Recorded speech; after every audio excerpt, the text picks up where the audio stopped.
Iya, kita bersatu dalam doa.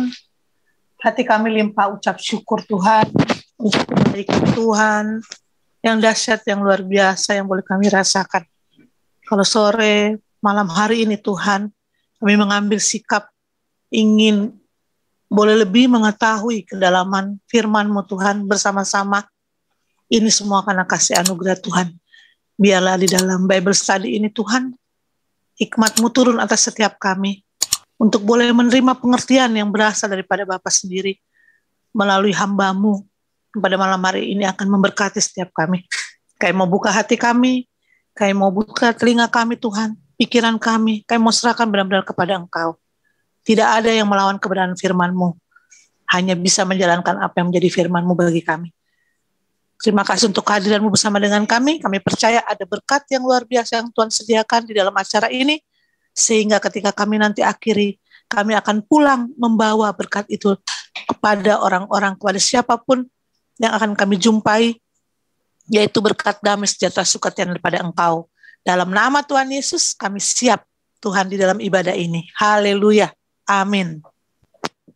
Haleluya. Amin. Terima kasih Bu Rauli. Dan selamat datang buat semua yang hadir pada malam hari ini. Ini semua pada tutup video ya. Jadi tidak ketahuan nih siapa-siapa aja, tetapi kami yakin percaya walaupun video tertutup, semua siap mendengar dan juga ikut partisipasi untuk tanya jawab setelah firman dipaparkan oleh Bapak Pendeta Roni Suwono. Kita akan segera mulai ibadah kita dan kita akan nyanyikan satu pujian. Haleluya. Oke. Doa Bapa kami.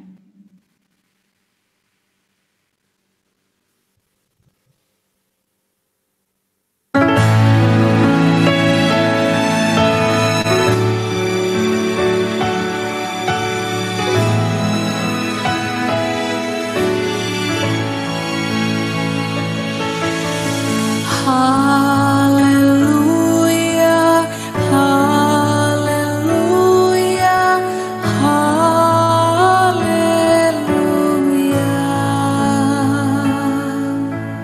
haleluya, haleluya,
Bapa kami yang di sorga, dikuduskanlah namamu, datanglah kerajaanmu, jadilah kehendakmu di bumi seperti di sorga. Berikanlah kami pada hari ini makanan kami yang secukupnya, dan ampunilah kami akan kesalahan kami seperti kami juga mengampuni orang yang bersalah kepada kami, dan janganlah membawa kami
Haleluya, terpujilah Tuhan.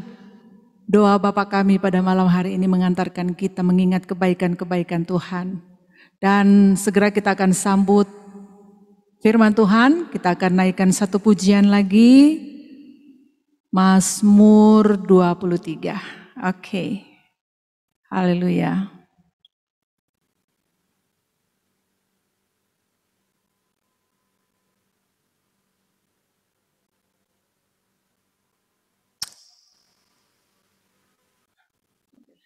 Mazmur 91.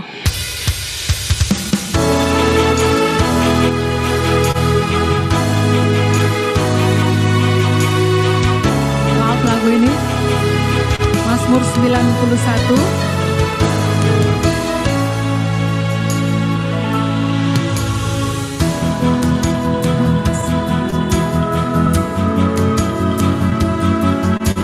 Terima kasih Bapak yang baik. Terima kasih.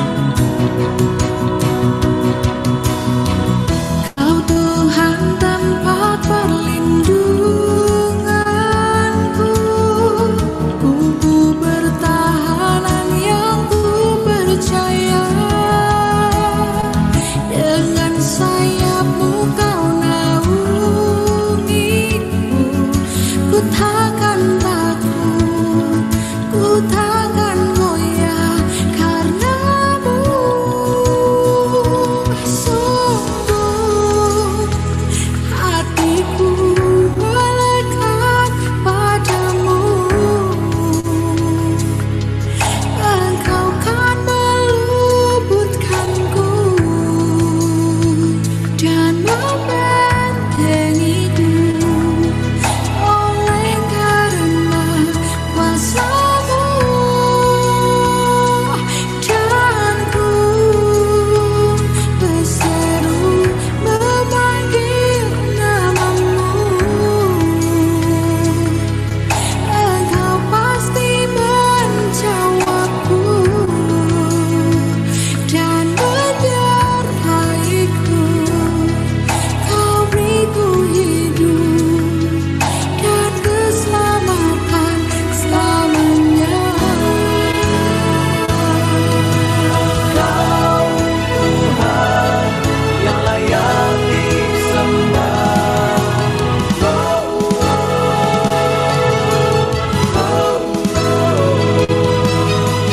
Nyata perlindungan-Mu di hidupku. Walau 1000 orang rebah di sisiku, 10.000 rebah di kananku, malapetaka akan menimpaku, sebab ku tahu pasti kasih-Mu nyata bagiku.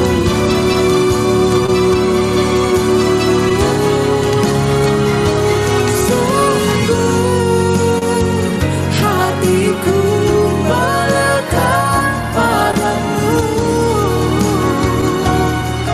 Engkau kan meluputkanku dan membentengiku oleh karena kuasa-Mu, dan ku berseru memanggil nama-Mu. Engkau pasti menjawabku dan menyertaiku. Kau beriku hidup dan keselamatan selamanya. Kau beriku hidup dan keselamatan bagiku.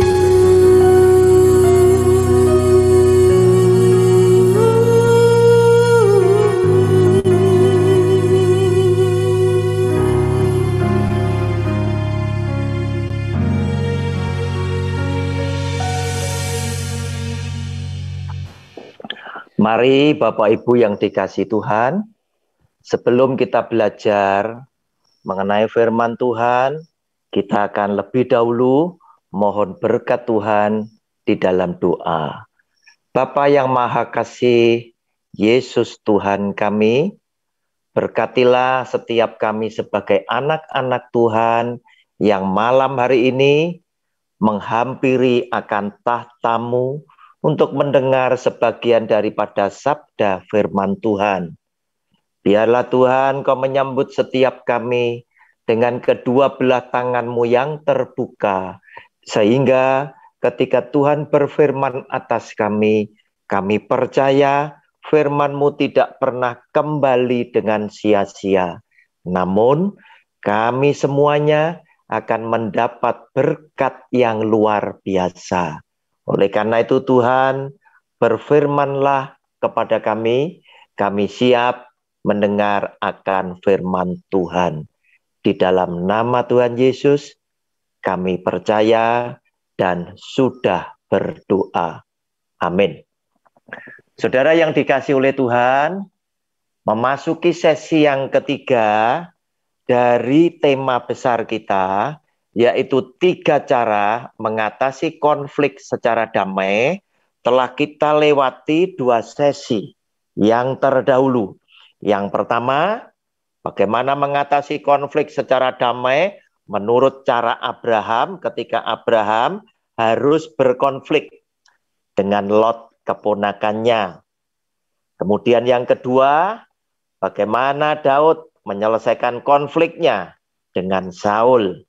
Sehingga kita sempat diingatkan dengan ayat firman Tuhan yang sering didengar lewat mimbar-mimbar Tuhan, yaitu jangan menjamah orang yang diurapi Tuhan.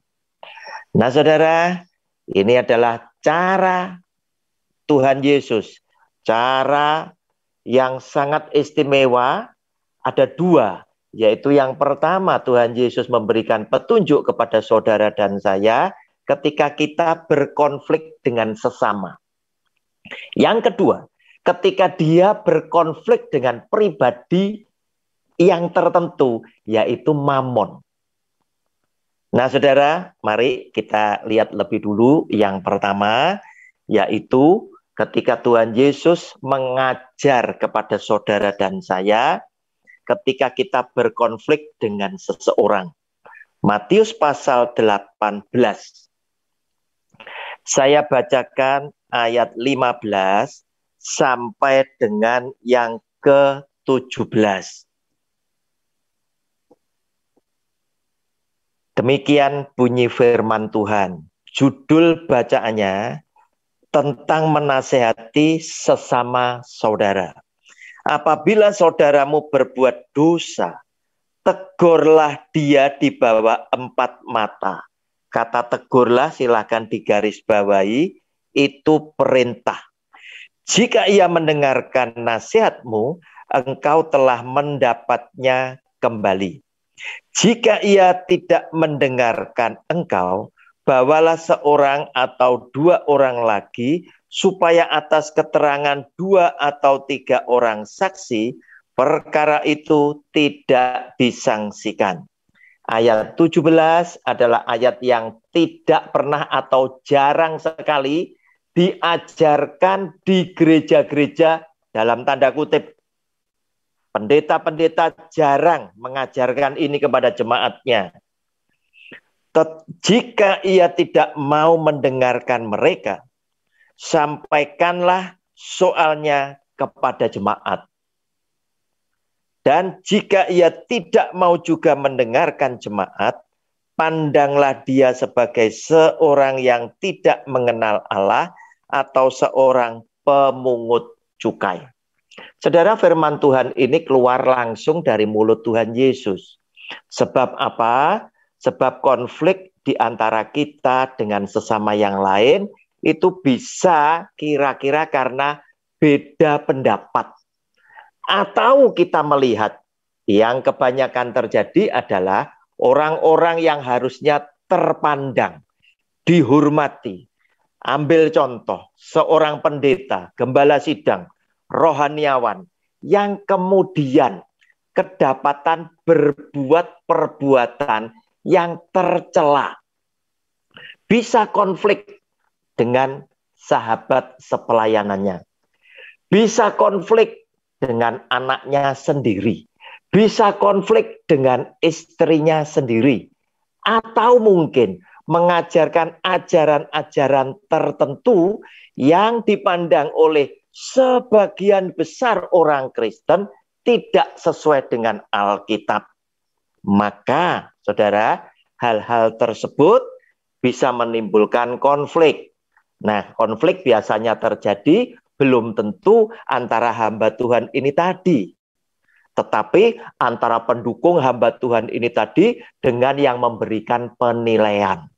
Saudara, sebagai orang Kristen yang dewasa di dalam iman, harusnya Anda dan saya menyadari bahwa di tengah-tengah kita hidup, itu ada begitu banyak mata menyaksikan Anda dan saya. Otomatis mereka yang menyaksikan, melihat Anda dan saya ini berhak menilai siapa Anda dan saya. Dengan sikap perbuatan kita, kita dinilai orang lain. Namun sebaliknya, karena kita punya mata menyaksikan orang lain, kita giliran punya hak untuk menilai orang lain seperti apa. Hanya saja ada banyak orang punya pandangan yang berbeda. Mereka menilai tetapi tidak berani bicara. Tetapi ada orang yang berani menilai, berani komentar. Nah, apalagi kalau yang dikomentari adalah sesuatu yang sudah beredar di media sosial. Ini adalah realita, bukan fitnah, ya. Kenyataan itu sudah beredar menjadi konsumsi publik. Medsos beritanya itu tidak nunggu lama. Hanya beberapa detik ini bisa menyebar. Apalagi jika itu diperkuat dengan keputusan pengadilan dan lain sebagainya. Ini realita. Nah, saudara, apa yang dianjurkan oleh Tuhan Yesus? Justru Dia berkata, apabila saudaramu berbuat dosa, tegurlah dia di bawah 4 mata. Kata tegurlah tadi adalah perintah Tuhan Yesus. Orang yang berbuat dosa tidak boleh dibiarkan. Anda harus angkat bicara. Nah, saudara, tetapi Tuhan Yesus adalah Allah yang demikian bijaksana, supaya aib dari seseorang itu tidak kemana-mana, ya. Tegurlah 4 mata, kamu bicara pribadi. Namun apa yang terjadi kenyataannya, jemaat atau majelis gereja belum tentu berani menegur jika gembala sidangnya itu melenceng. Nah, saudara, padahal ini adalah perintah. Siapa yang mengasihi Kristus adalah yang mendengar dan melakukannya. Hal ini adalah salah satu kegagalan orang Kristen. Tidak berani ngomong. Selalu saja orang Kristen bilang, nanti biarkan Tuhan sendiri yang menjamah orang ini. Apalagi pendeta tahu ketika mulai masyarakat atau jemaat itu kasak kusuk membicarakan perbuatannya dia yang tercela tadi di atas mimbar, hamba Tuhan ini sengaja berkata, jangan menjamah orang yang diurapi Allah.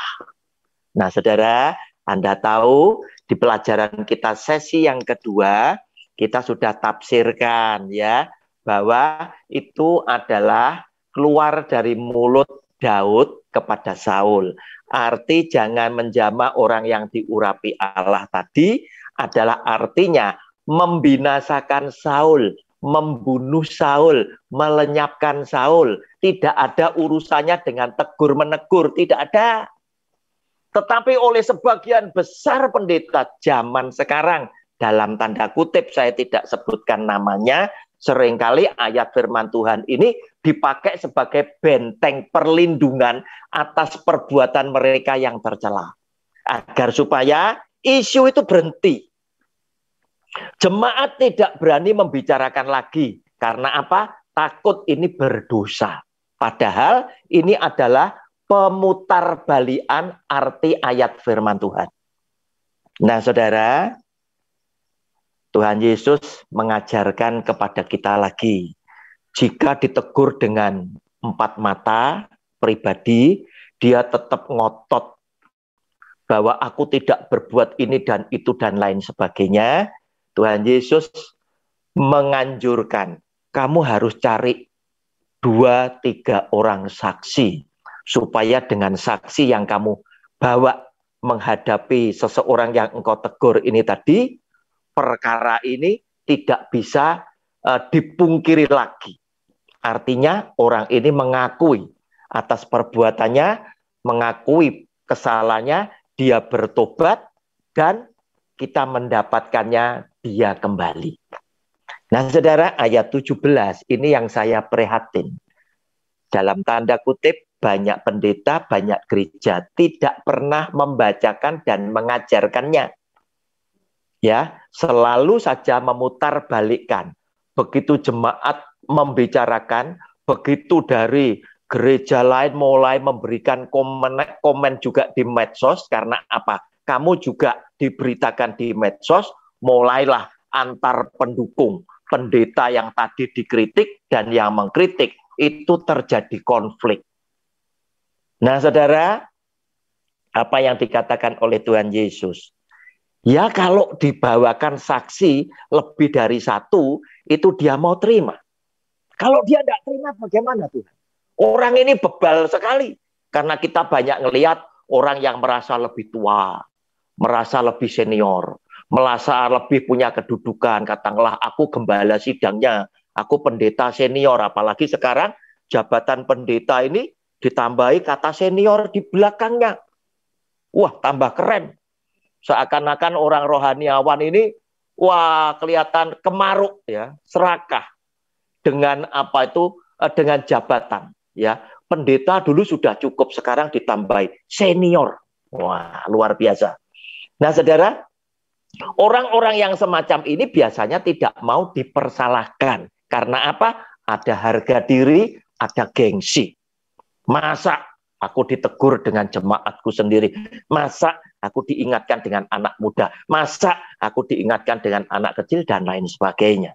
Saudara, di dalam tegur-menegur, di dalam dosa, pengakuan dosa, Tuhan itu berkata, Daud, kamu adalah luar biasa.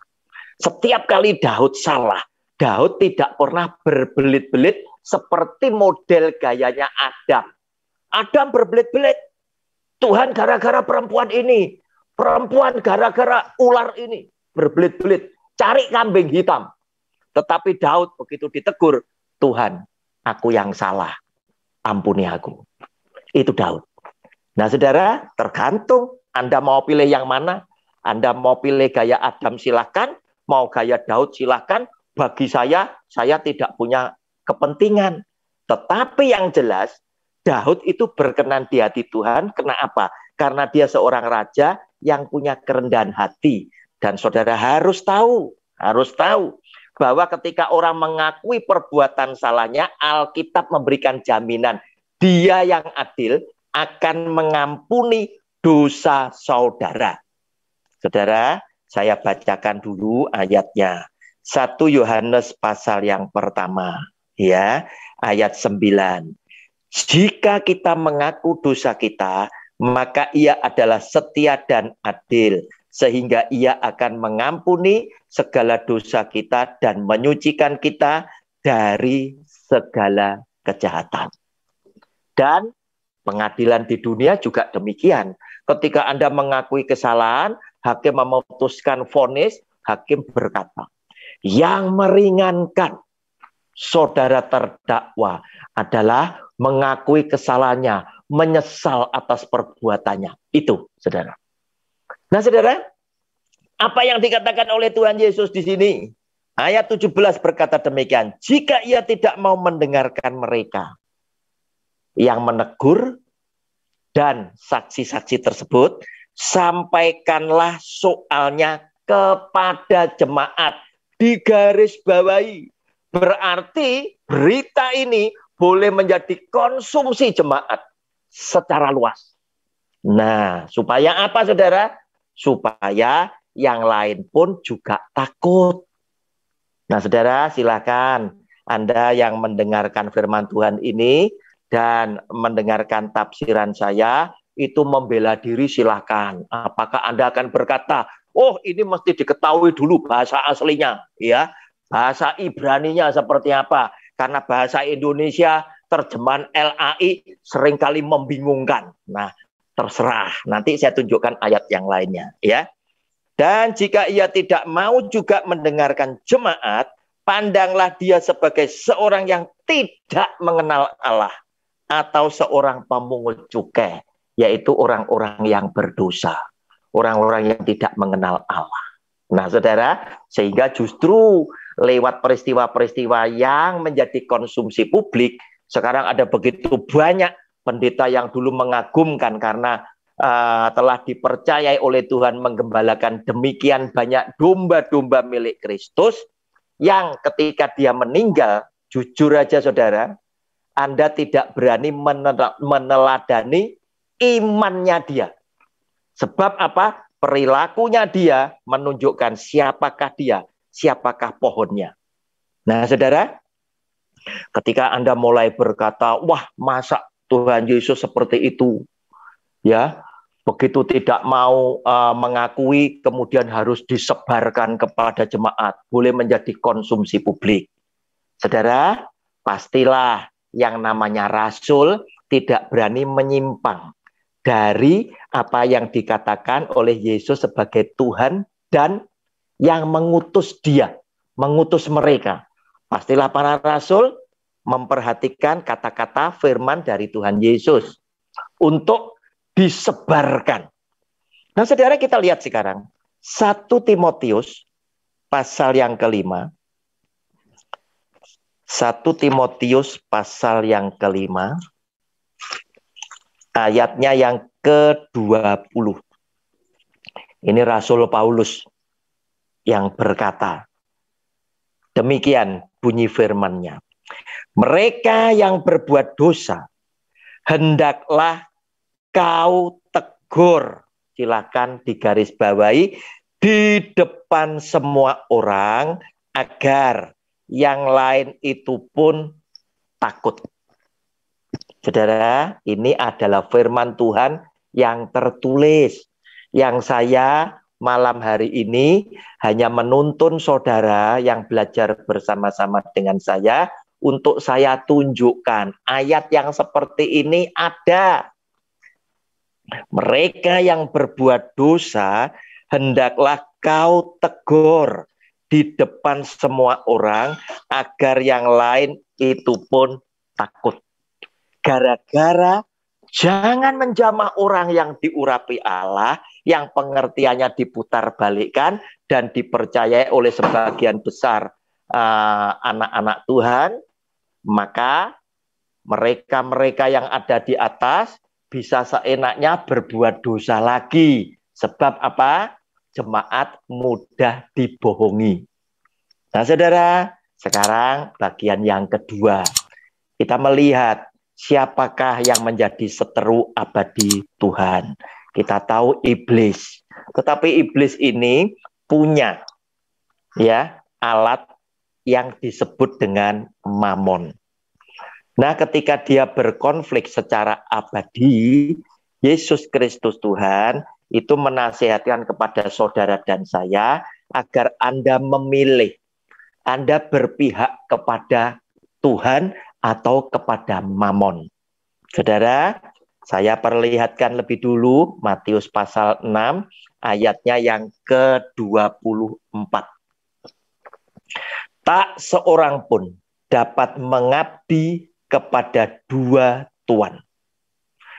Karena jika demikian, ia akan membenci yang seorang dan mengasihi yang lain. Atau ia akan setia kepada yang seorang dan tidak mengindahkan yang lain. Kamu tidak dapat mengabdi kepada Allah dan kepada mamon. Saudara lihat, mamon itu disebut di dalam kitab suci, disebut lewat firman yang keluar dari mulut Tuhan Yesus, itu sebagai pribadi. Tak seorang pun dapat mengabdi kepada dua tuan. Berarti di dunia ini ada dua tuan. yaitu Tuhan dan iblis. Dan karena jika demikian ia akan membenci yang seorang. Nah, ini berarti Tuhan itu dua orang. Tuhan Yesus, iblis, dan Mamon ini tadi. Nah, dia tawarkan kepada saudara dan saya, Anda tidak mungkin bisa setia kepada dua-duanya. Anda harus memilih. Jika Anda memilih setia kepada Kristus, Anda akan bermusuhan dengan iblis dan Mamon. Tetapi jika Anda setia kepada Mamon, Anda akan bermusuhan dengan Kristus yang bisa membunuh tubuh dan jiwa di dalam neraka. Saudara tinggal pilih. Namun zaman sekarang orang mulai otaknya mulai dicuci otaknya bahwa pelayanan itu butuh duit loh. Hati-hati saudara, pelayanan butuh duit loh. Nah saudara, ketika Anda mulai berpikir yang demikian, jujur aja, Anda telah dibohongi oleh tipu daya iblis. Sebab apa? Sebab konsep ini tidak sama dengan pikiran Kristus. Engkau sedang memikirkan dengan pikiran manusia. Dan Anda ingat ketika Pak Petrus memikirkan bahwa Yesus Tuhan tidak mungkin mati di atas kayu salib, apa yang dikatakan oleh Tuhan Yesus di dalam Matius pasal 16. Tuhan Yesus berkata, iblis kamu. Nah, Petrus diiblis-ibliskan. Kenapa? Karena kamu bukan memikirkan apa yang dipikirkan Allah, tetapi kamu memikirkan apa yang dipikirkan oleh manusia. Itu diiblis-ibliskan. Nah, sekarang pikiran Kristus tentang dunia pelayanan itu seperti apa? Aslinya seperti apa? Sedangkan sekarang hamba-hamba Tuhan, maaf bicara dalam tanda kutip, yang menerima dan menikmati persepuluhan dengan keluarganya mulai bergerak, mulai mempengaruhi cara berpikir orang-orang Kristen, orang-orang rohaniawan Kristen, bahwa uang juga dibutuhkan untuk pelayanan, untuk transportasi, untuk sarana, dan lain sebagainya. Saudara, buka Matius pasal yang ke-10. Saya bacakan mulai ayat 5. Judul bacaannya silakan dicatat ayat-ayatnya. Yesus mengutus ke-12 rasul. Berarti juga Yesus mengutus Anda dan saya dan saudara seiman kita. Semuanya.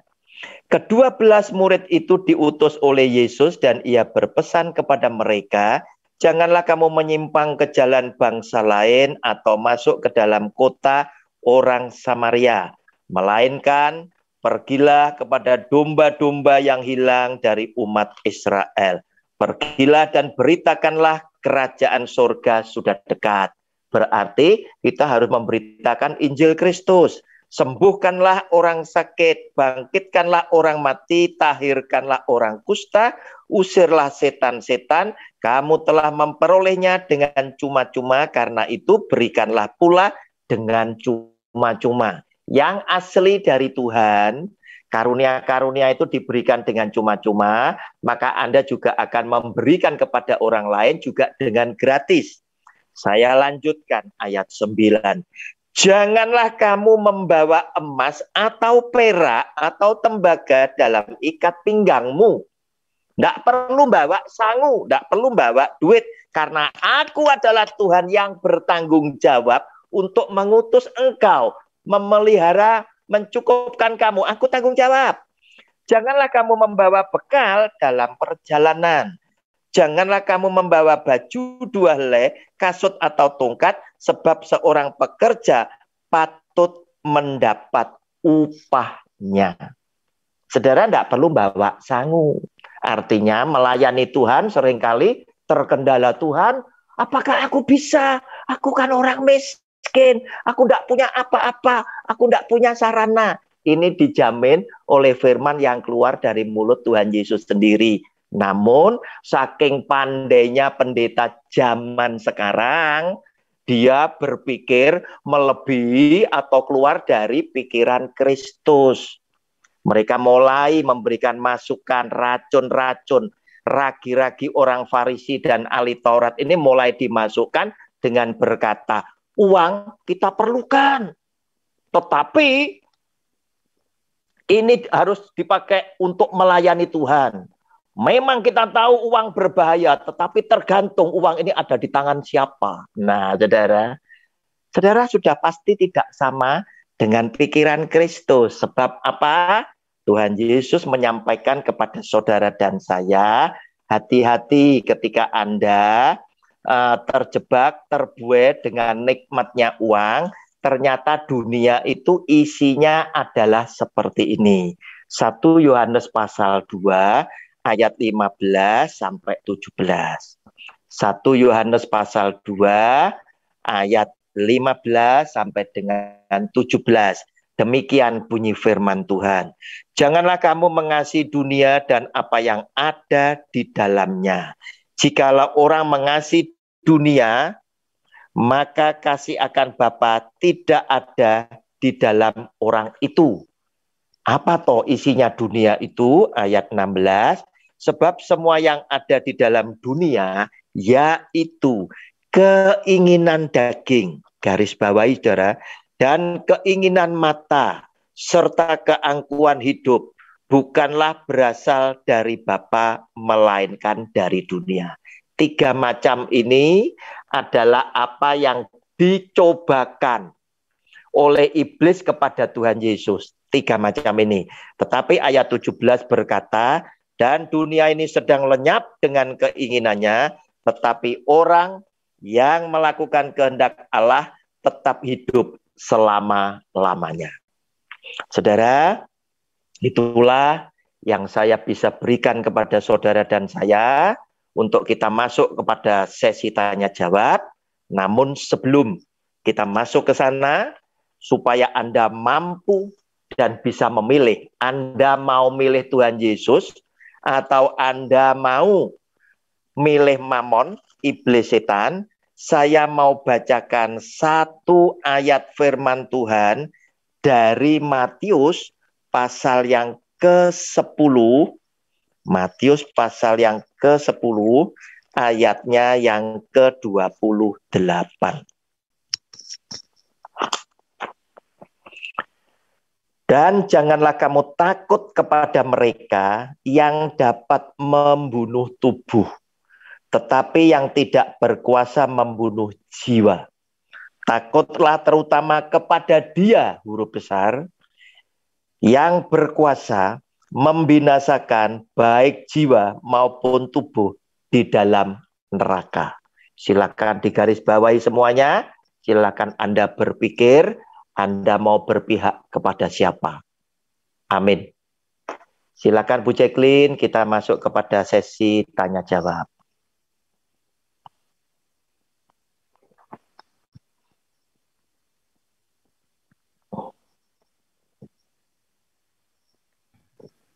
Haleluya. Luar biasa. Terima kasih Bapak Roni. Dan terima kasih. Kesempatan ini kami berikan kepada yang hadir pada malam hari ini dalam Zoom. Boleh bertanya dan kami persilakan siapa yang ingin bertanya. Jangan malu-malu. Banyak bertanya. Silakan Bapak Ibu yang mau bertanya. Silakan. Bu Lini mungkin? Iya, luar biasa. Silakan Ibu Roli. Iya, luar biasa. Terima kasih Pak untuk pembedahan yang luar biasa. Ya. Ya, terima kasih sama-sama. Memang saat ini yang juga sedang Tuhan kasih hikmat gitu ya. Makanya kenapa jadi pingin tahu tentang firman ya ini seperti ini. Bedahnya itu harus step by step seperti itu ya. Betul Ibu, iya. Jadi pengertian kita tuh nggak bisa ngambil sepemikiran kita, tapi memang fakta berbicara kembali kepada firman. Iya. Iya, Bapak Pendeta Roni, ini Iya, kan benar silakan, tadi yang Ibu. dibilang ya. Iya. Kita ini sebagai pelayan Tuhan. Tapi jelas tadi firman dibilang, jangan kamu bawa emas, perak, Iya. tembaga, Perak. gitu ya. Iya. Waktu kita diutus tadi kan seperti karena Tuhan mencukupkan semuanya. Betul. Dia bertanggung jawab. Bertanggung jawab ya. Nah, hal seperti inilah yang memang sekarang jadi dilihat seperti ini. Oh, terang aja hamba Tuhan itu bisa mencapai puncaknya karena dia memang keberadaannya luar biasa. Dibekali dengan yang namanya kekayaan dunia. Gitu ya. Sebenarnya firman Tuhan ini kan berkata kita jangan berfokus kepada apa yang di dunia. Tapi fokuslah kepada Dia. Orang bilang, bagaimana mungkin kita memberkati orang kalau kita sendiri nggak diberkati? Bagaimana mungkin kita memberi kepada orang kalau kita sendiri nggak punya? Jadi konsepnya sebenarnya yang ada saat ini kalau saya lihat, orang itu memandang kepada hamba-hambanya yang secara dunia juga berkelimpahan. Tapi coba kalau hanya memandang kepada hamba Tuhan yang benar-benar memang fokusnya kepada Tuhan, melayani kesana sini tapi nggak punya apa-apa, ya, itu pandangan orang tuh pasti berbeda. Iya. Kepada hambanya satu yang benar-benar secara dunia diberkati tuh dia mungkin bisa sampai tunduk-tunduk sampai bagaimana. Tapi kepada hamba Tuhan yang benar-benar sesungguhnya memang dia melakukan dengan tulus, dengan keberadaannya, semua begini, kok hamba Tuhan gak diberkati ya? Iya. Nah, kira-kira bagaimana itu menggiring pikiran orang yang berkonsep seperti itu tuh Pak? Dia menganggap hamba Tuhan itu sukses apabila hamba Tuhan itu jujur aja Pak, diberkati secara kaya lah kita bicara ya, kaya, mampu memberi-beri. Tapi mungkin hanya memandang kepada hamba Tuhan yang memang keadaannya mungkin, misalnya kita ambil lah yang di pedalaman bilang, itu hanya sebelah mata aja. Karena saya lihat juga satu komunitas jelas gitu ya, satu komunitas. Kenapa dia begitu membanggakan dia punya pimpinannya gitu? Karena dia merasa, wah, ikut dia biar diberkatin. Makanya hidupnya nggak pernah susah, mengalir kepada kita, berkat-berkat itu mengalir, berkat-berkat kekayaan.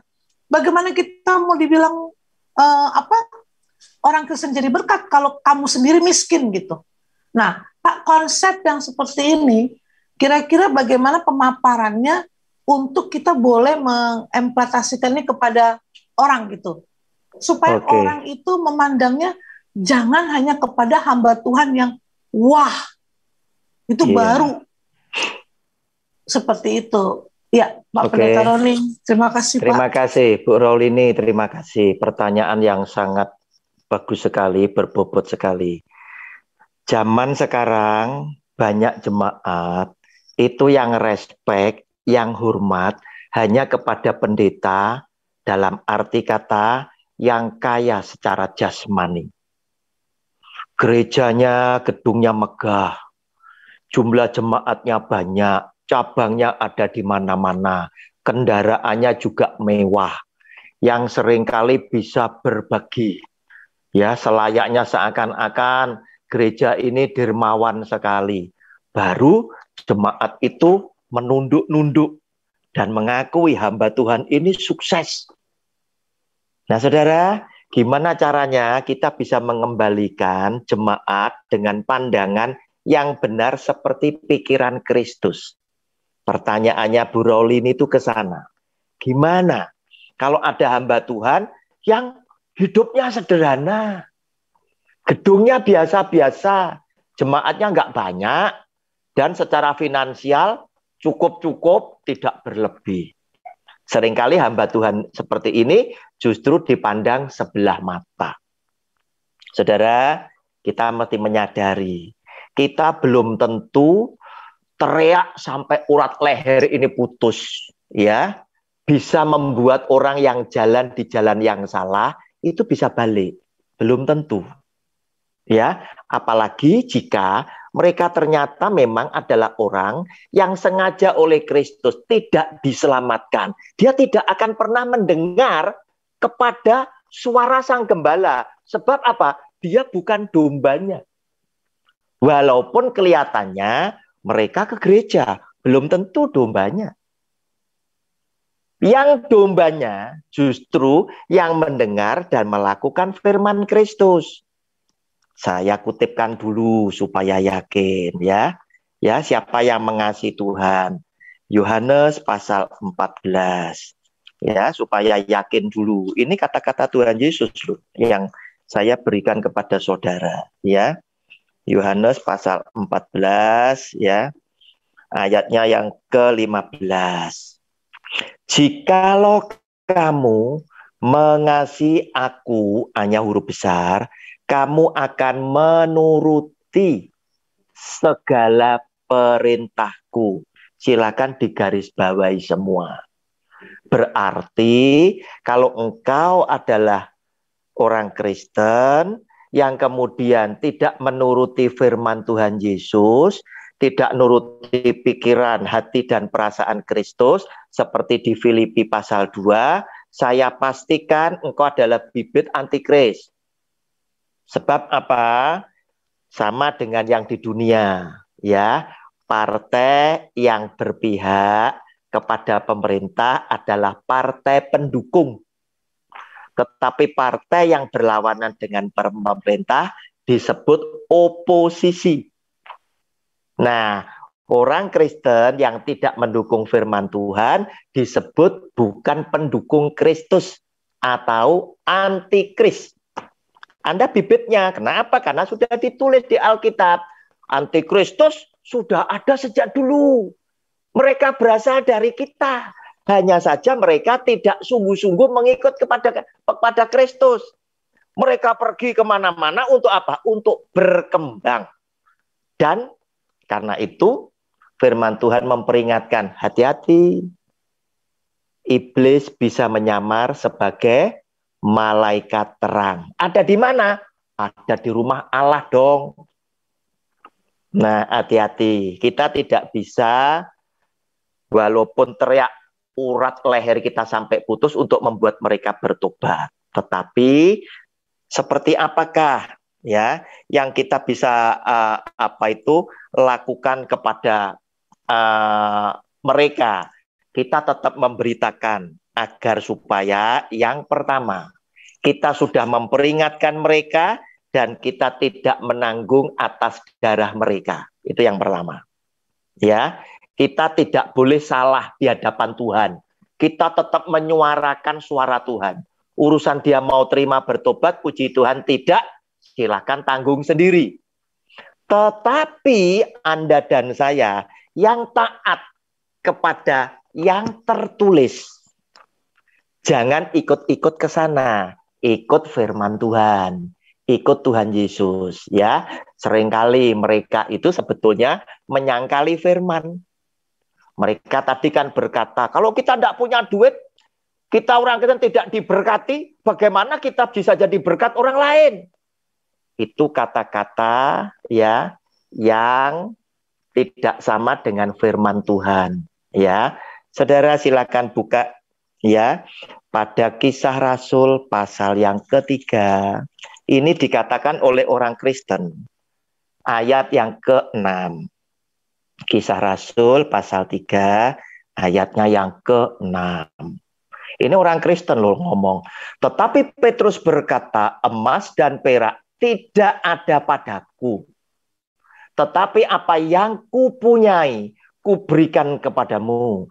Demi nama Yesus Kristus orang Nazaret itu berjalanlah. Bapak Ibu, Anda ngelihat itu tidak? Ini orang Kristen ngaku. Emas dan perak aku tidak punya. Dengan arti kata lain, Petrus ingin ngomong, saya ini juga sama dengan kamu, orang miskin. Tetapi aku punya Yesus Tuhan, kekayaan orang Kristen. Yang tidak punya, yang jasmani, itu punya dia yang adalah Roh Kudus. Saudara baca tidak ini? Sangkali apa tidak firman Tuhan ini dengan Anda berkata, kalau kita tidak punya uang, bagaimana kita bisa jadi berkat? Itu lihat, bisa jadi berkat enggak? Emas dan perak aku tidak punya. Tetapi di dalam nama Yesus orang Nazaret, berjalanlah. Saudara, ini dahsyat ya. Ya, pikirannya apa? Pikiran Kristus. Sebab Yesus Tuhan sudah anjurkan, enggak usah bawa emas, enggak usah bawa perak, enggak usah bawa bekal, enggak usah bawa baju 2 helai dan lain sebagainya. Aku bertanggung jawab. Yang ngutus kamu adalah Tuhan yang bisa memelihara kamu di jalan-jalan mana saja kamu lewati. Nah, saudara, sekarang kalau saya berkata, kalian dengan tidak ada uang, kemudian tidak berani melangkah, boleh tidak saya berkata bahwa imanmu merosot? Dibandingkan dengan orang-orang kudus zaman dulu, jauh merosot. Karena engkau sudah tidak berpihak kepada pikiran Kristus. Demikian Bu Rolini yang bisa saya berikan jawabannya. Masih ada yang lain? Mic-nya silakan dibuka Bu Rolini.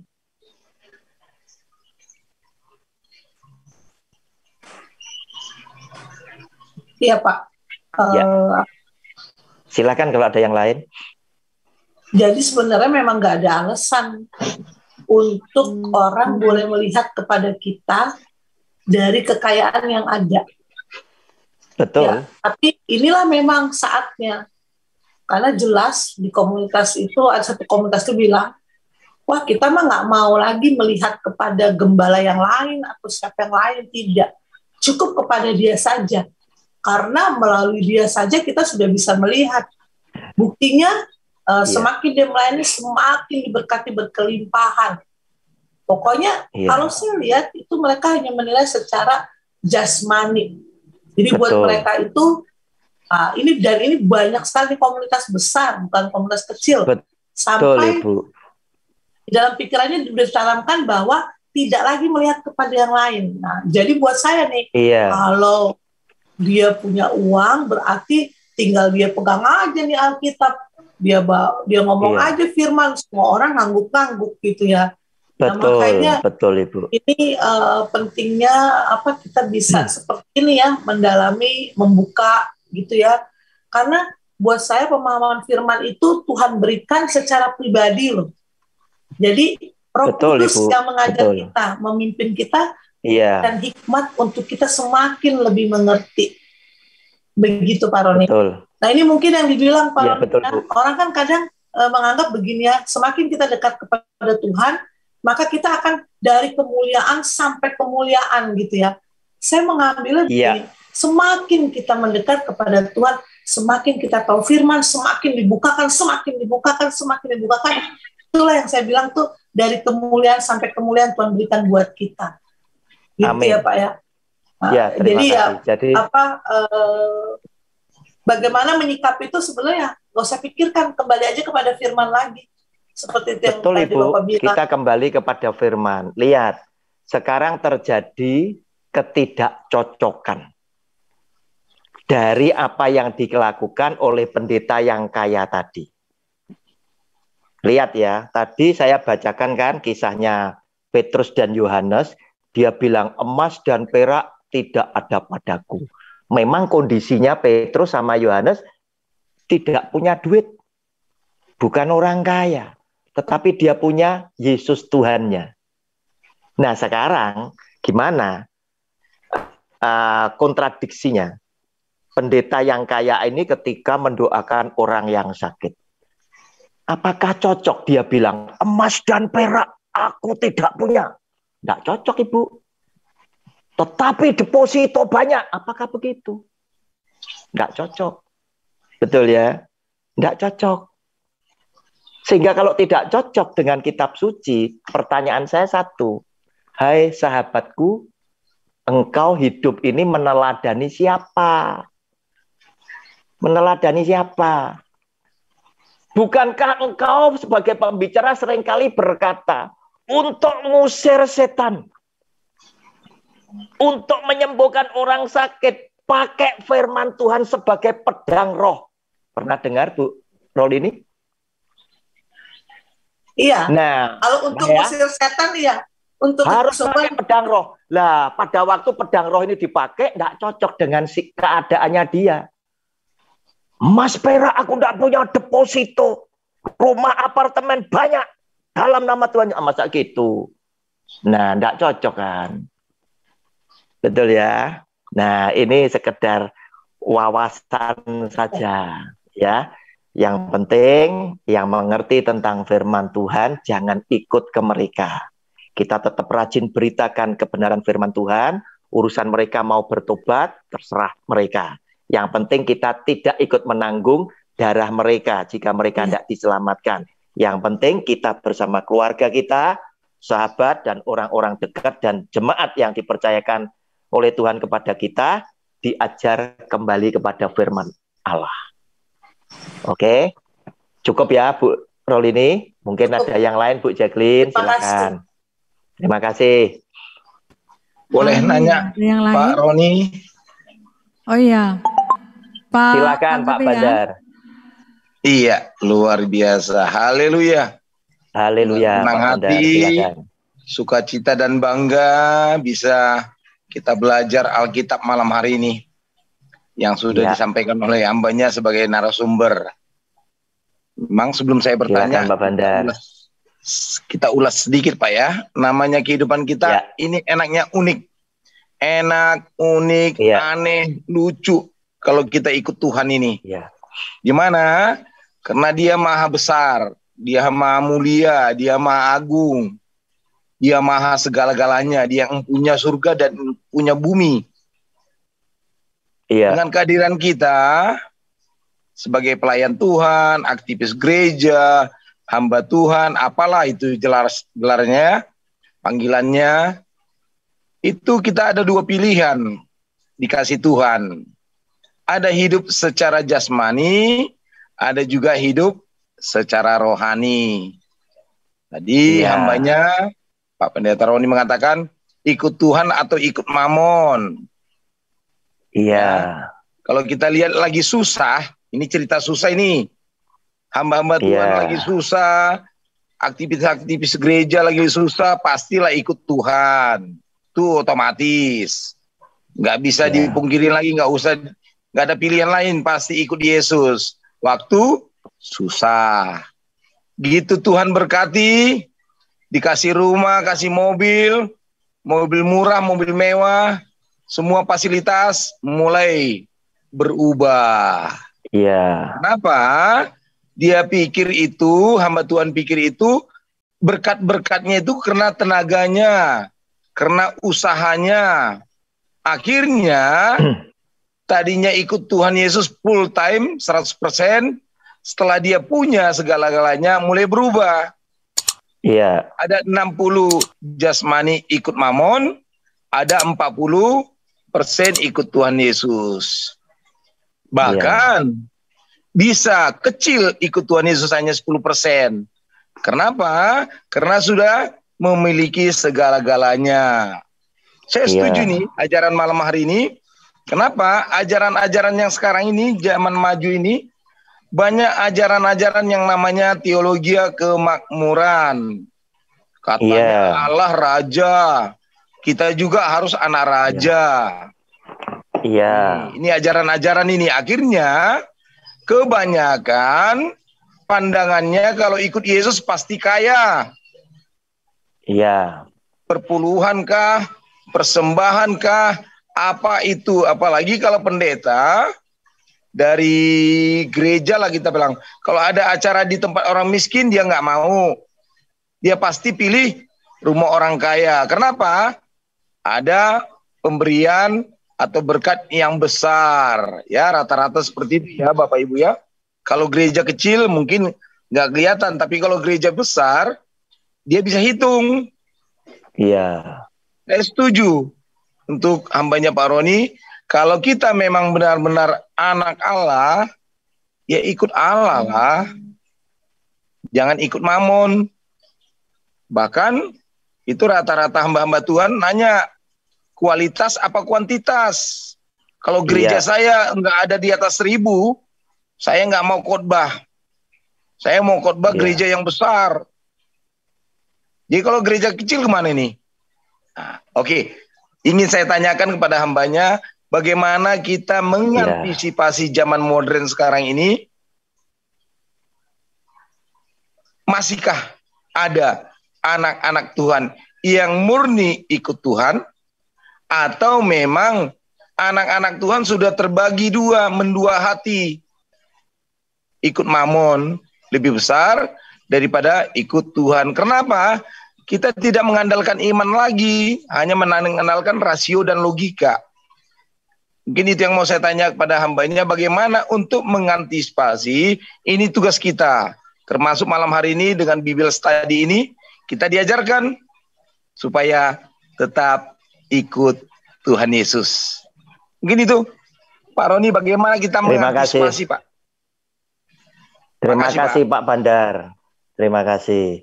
Jadi, apa yang diuraikan Pak Bandar di ulasan ini tadi memberikan kita punya wacana bahwa keadaan yang diceritakan Pak Bandar itu terjadi loh saat ini. Realita. Sehingga ada banyak orang-orang melayani Tuhan itu pakai kombinasi.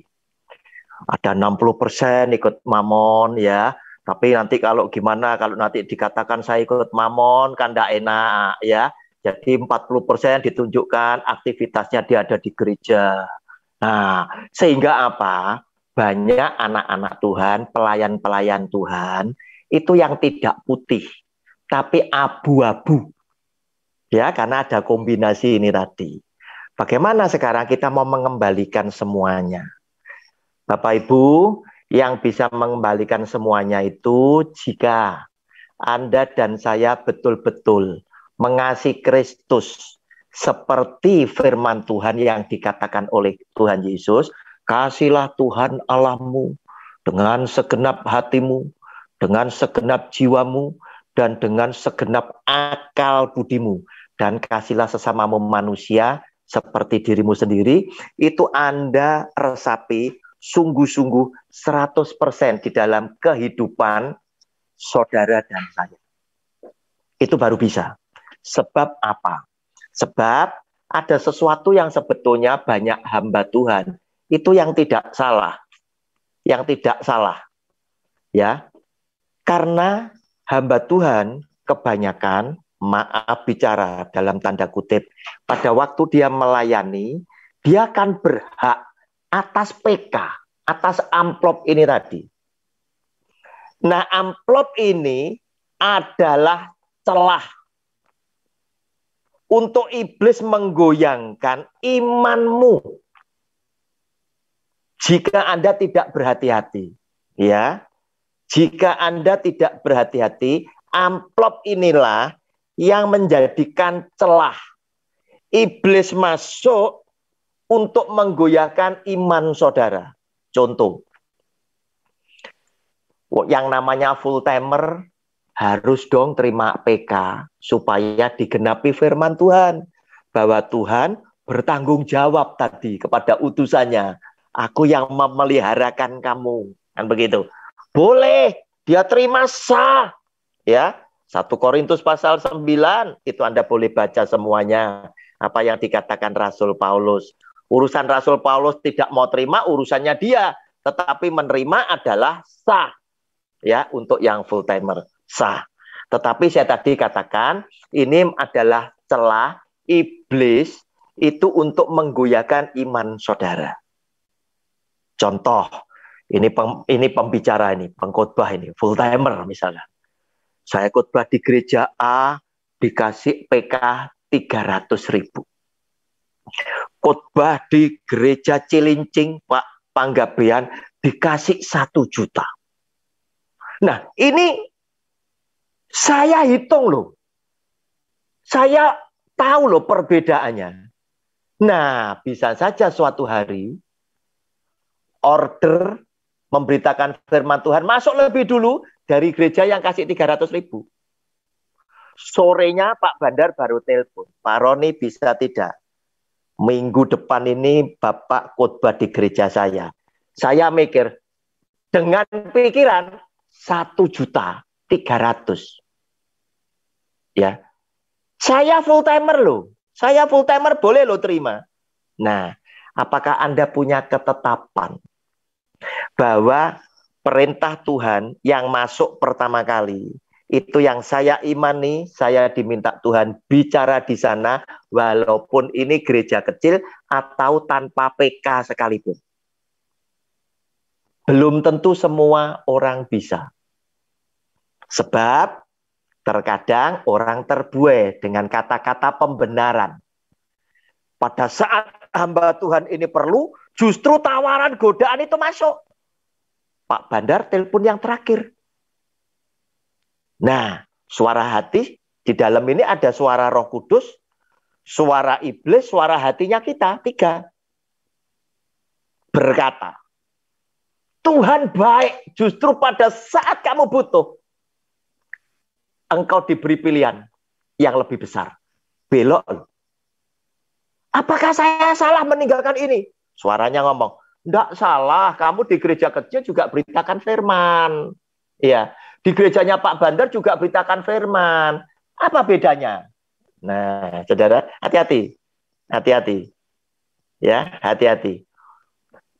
Kenapa oleh Tuhan Yesus di dalam Matius 6:24 tadi diperingatkan tentang mamon tadi? Kamu tidak bisa mengabdi kepada Tuhan. Karena Yesus Kristus Tuhan memandang. Mamon ini nilai tukar. Duit ini nilai tukar. Bisa digantikan, ditukarkan dengan apa saja yang ada di dalam dunia. Yang isinya 3 tadi. Dan ini punya daya tarik dengan daging. Karena itu dia warning. Kamu pikir, kamu mau ikut siapa?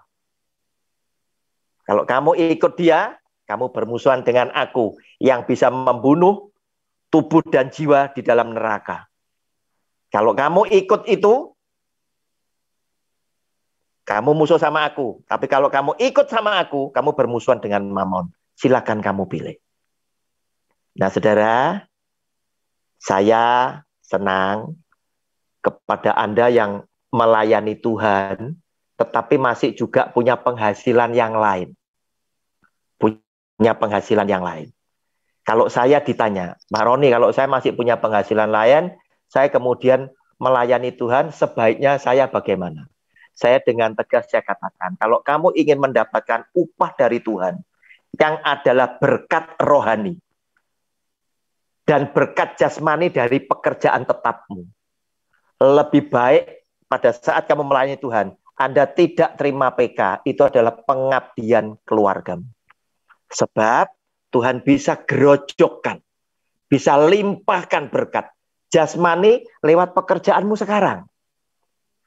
Dan Tuhan tidak pernah berhutang kepada engkau. Dia akan berikan kepadamu dalam bentuk apa? Berkat rohani yang melimpah, yang punya nilai kekekalan. Apa Pak Roni itu tadi? Berkat rohani salah satunya adalah 1, keharmonisan rumah tanggamu. Kamu akan dengan suami bahagia, rukun. Kamu akan punya anak, cucu, cicit, keturunan yang saleh kepada Tuhan. Yang nanti diberkati kepandaian, menghormati kedua orang tua, rukun sesama saudara, mendapatkan pasangan yang sepadan yang Tuhan sediakan, punya masa depan yang baik. Keluar masuk pintu rumahmu, kamu diberkati, diselamatkan. Engkau juga diselamatkan, seluruh keluargamu, seperti yang tertulis di dalam Ulangan 28 ayat 1-14. Demikian Pak Bandar, terima kasih. Ada yang masih kurang, silakan ditambahkan. J Pak, J, matrusun Pak. Terima kasih Pak Bandar. Silakan Bu Jacqueline, mungkin ada yang lain lagi.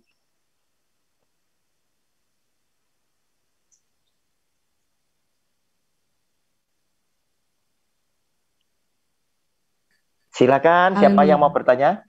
Ada lagi ingin bertanya? Shalom, Pak Roni, Bu Jacqueline. Saya dengan Shalom Ibu Melin. Nurmelina, silakan Ibu.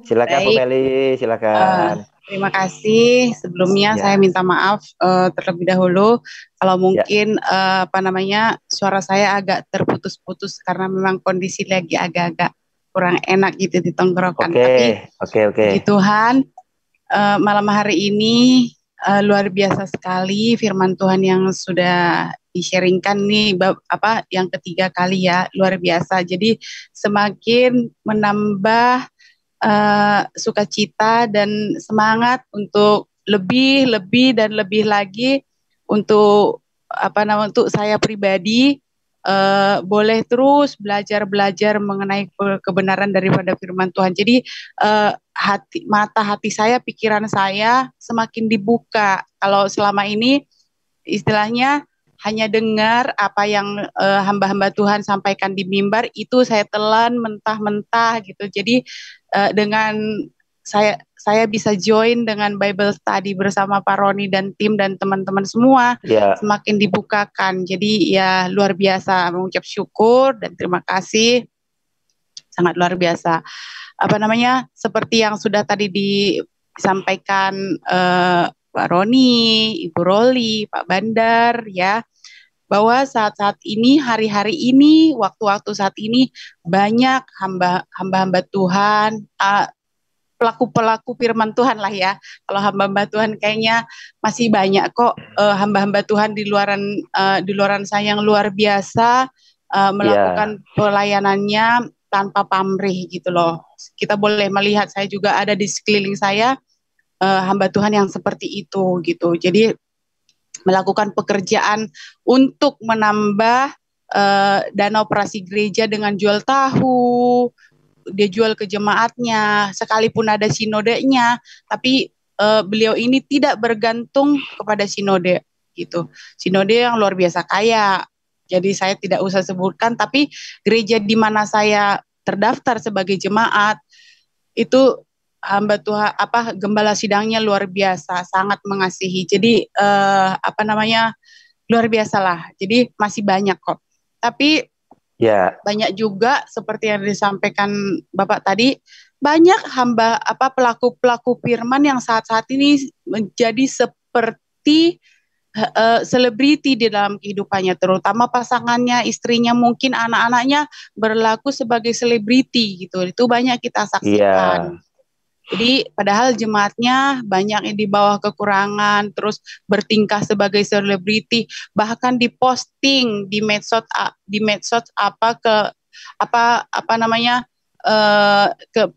yang sedang dilakukan atau kegiatan-kegiatan yang dilakukan oleh hamba Tuhan ini, pasangannya, istilahnya istrinya lah, yang biasa kita perempuan ini kan memang kadang-kadang lupa diri, suka lupa diri gitu loh. Jadi ya kalau saya sebagai perempuan ya mengakui itu, tapi nggak semuanya juga. Kalau di dalam Zoom ini nggak ada, luar biasa semua. Kita semua adalah luar biasa. Nah, terus banyak juga pelaku-pelaku firman yang saat ini menghalalkan segala cara untuk mencapai tujuannya, untuk mencapai status yang dia inginkan, untuk mencapai dapat status bergelar dalam tanda kutip ya Bapak Ibu ya. Jadi dihalalkan segala cara. Karena apa? Banyak berpikiran ketika disematkan suatu gelar 3 huruf, disingkat jadi 3 huruf itu pendeta, apalagi gembala gereja ini, itu menjadi gengsi yang luar biasa. Jadi banyak yang menghalalkan segala cara. Itu bukan kata-kata saya aja, tapi kita boleh menyaksikan yang di grup ini pasti bisa menyaksikan hal-hal seperti itu. Sedangkan hari-hari ini bukanlah hari-hari yang semakin baik, tetapi semakin jahat. Justru banyak orang-orang di luar sana, jemaat-jemaat, anak-anak Tuhan yang memang benar-benar sebenarnya butuh bimbingan yang benar-benar dari seorang atau pelaku-pelaku firman Tuhan yang benar-benar tulus melayani Tuhan. Tapi itu banyak tidak terjadi saat ini, terutama di perkotaan. Kalau di Ya. desa-desa daerah terpencil itu biasanya pelaku-pelaku firman Tuhannya itu masih tulus, Bapak Ibu. Jadi yang itulah mungkin pernyataan yang dari saya. Adapun pertanyaan yang Ya, silakan. saya sampaikan sesuai dengan yang tadi sudah saya katakan, banyak para pelaku firman Tuhan itu menghalalkan segala cara untuk mencapai tujuannya dengan mempunyai status pendeta, hamba Tuhan, mempunyai gereja gitu loh. Tapi dia lupa ada orang di luar sana mungkin karena perlakuannya itu menyakiti orang lain. Ya. Jadi yang jadi pertanyaan saya, satu, ada dua Pak Roni ya. Ya, silakan. Bagaimanakah sikap kita terhadap seorang hamba Tuhan atau pelaku firman Tuhan yang melakukan kesalahan fatal tetapi tidak mau mempertanggungjawabkan atau mengakui perbuatannya itu bahwa dia udah salah karena berpegang dengan firman Tuhan cukup mengakui bersalah dan mengaku dosa langsung kepada Tuhan dengan berdoa sendiri secara pribadi.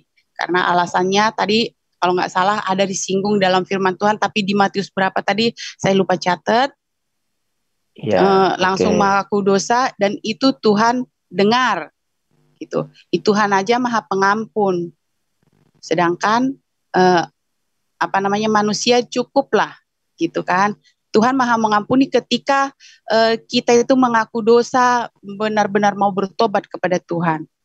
Nah, itu bagaimana sikap kita. Ya, jadi ketika si hamba Tuhan tersebut ada di mimbar, misalnya kita mengetahui kesalahannya dia, kita mau tegur, tapi itu jawabannya. Bagaimanakah sikap kita sebagai jemaat yang mendengar si hamba Tuhan itu menyampaikan firman Tuhan di mimbar, sedangkan perbuatannya masih ada yang tidak baik gitu, malah fatal gitu kan. Nah, memang sih banyak bilang dengarkan kebenaran firman Tuhan yang disampaikan, jangan lihat orangnya. Kita ini kan masih manusia biasa, namanya hamba Tuhan yang berdiri mimbar kan itu kadang-kadang kita jadikan panutan gitu loh. Kalau misalnya hidupnya aja, perbuatannya aja masih salah, dia menyampaikan firman Tuhan, apakah itu benar? Itu Pak Roni. Ya, yang kedua, bagaimana menyikapi kalau seorang hamba Tuhan itu harus menaati atau tunduk kepada peraturan daripada gereja atau organisasi atau sinode, sedangkan si hamba Tuhan tersebut tidak ingin gitu, memang benar-benar mau melayani jemaat-jemaat Tuhan, mau itu kaya, miskin, di pelosok atau di mana, sedangkan ada gereja-gereja tertentu kan mempunyai protokol gitu loh. Jadi bagaimana menyikapi hal tersebut? Terima kasih Pak Roni, terima kasih Bapak Ibu Saudara terkasih dalam nama Tuhan Yesus Kristus untuk kesempatan saya boleh menanyakan. Terima kasih. Terima kasih. Bu Meli, silakan ambil catatan. Pertanyaan yang pertama itu tadi sudah saya jelaskan pada Matius 18 ayat 15 sampai dengan 17. Matius 18 sampai dengan 17. Bagaimana menyikapi kalau hamba Tuhan kita itu berbuatnya fatal? Kalau Anda mengasihi hamba Tuhan tersebut, Anda ajak bicara 4 mata. Kalau tetap bebal, tetap tidak mengakui, silakan bawa 2-3 orang saksi yang juga tidak setuju dengan perbuatan yang dia lakukan. Tetapi jika tidak, lihat ayat 17. Ini adalah nasihat Tuhan Yesus. Jika tidak mau mendengarkan mereka, sampaikanlah soalnya kepada jemaat. Berarti boleh dijadikan konsumsi publik. Kenapa kok demikian? Karena Rasul Paulus juga menambahkan di dalam 1 Timotius pasal 5 ayat 20. Nah, silakan Bu Meli catat. Matius 18, 15 sampai 17 ditambah 1 Timotius pasal 5 ayat 20. Nah, makanya kita harus mengerti antara menegur dan menghakimi itu tidak sama. Kita menegur itu perintah untuk mengingatkan. Sebab apa? Kejadiannya sudah ada.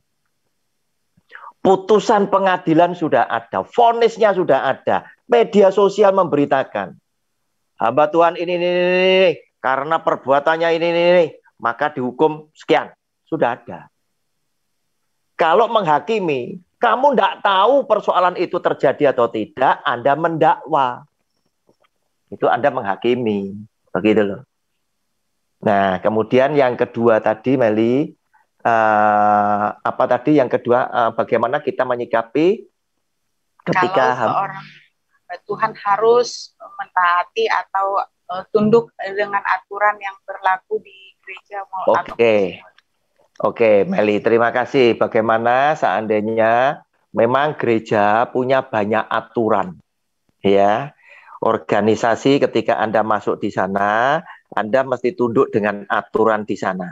Oleh karena itu, ketika ada banyak anak-anak Tuhan yang bertanya kepada saya, Pak Roni, Anda ini punya figur siapa?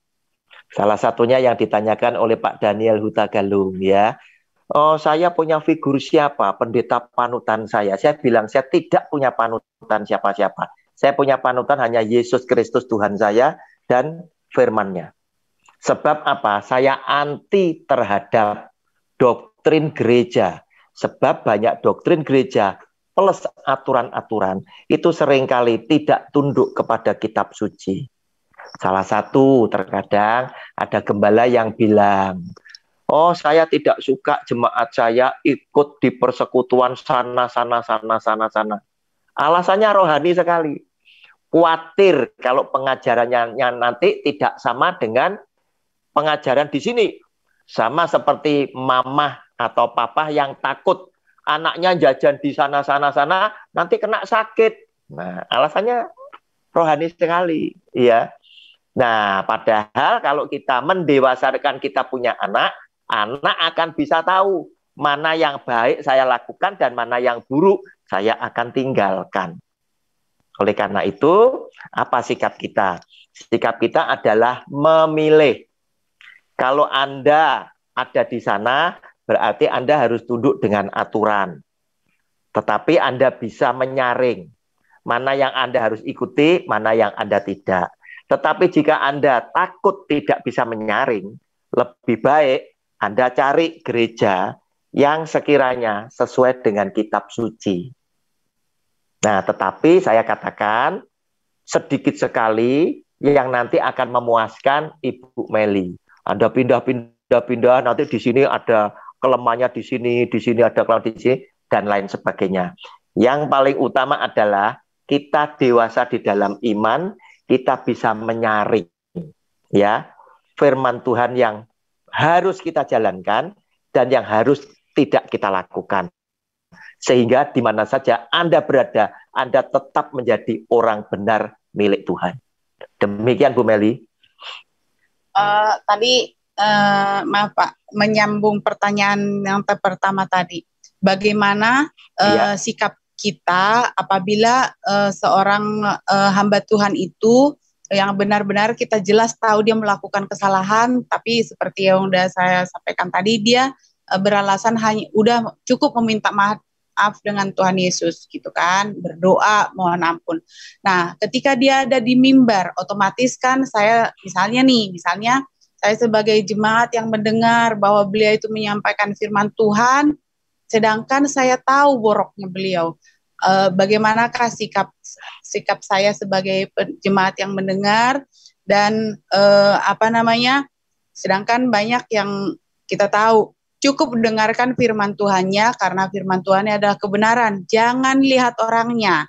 Kan banyak seperti itu yang dengar. Nggak usah dengar orangnya. Jadi dengarkan aja firman. Sedangkan saya kan masih manusia biasa misal ini nih Pak.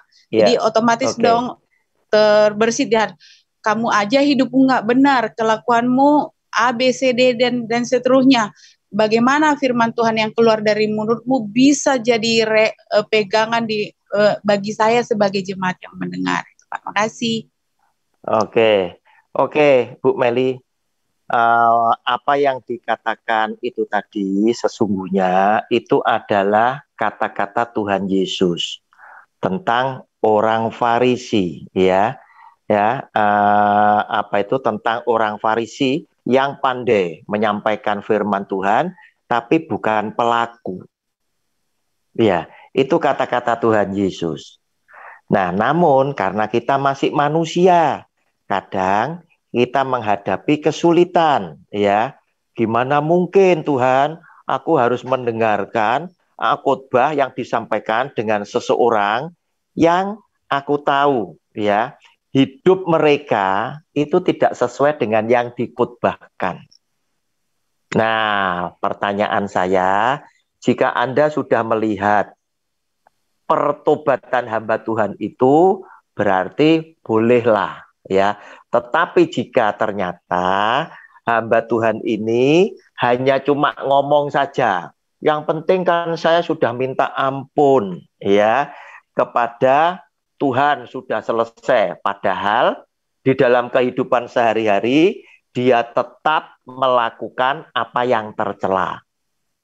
Nah, gimana sikapnya? Anda keluar dari gereja itu sebab apa? Tidak ada yang Anda bisa teladani. Buka kitab sucinya di Ibrani pasal 13 ayatnya yang ke-7. Ibrani 13 ayatnya yang ke-7.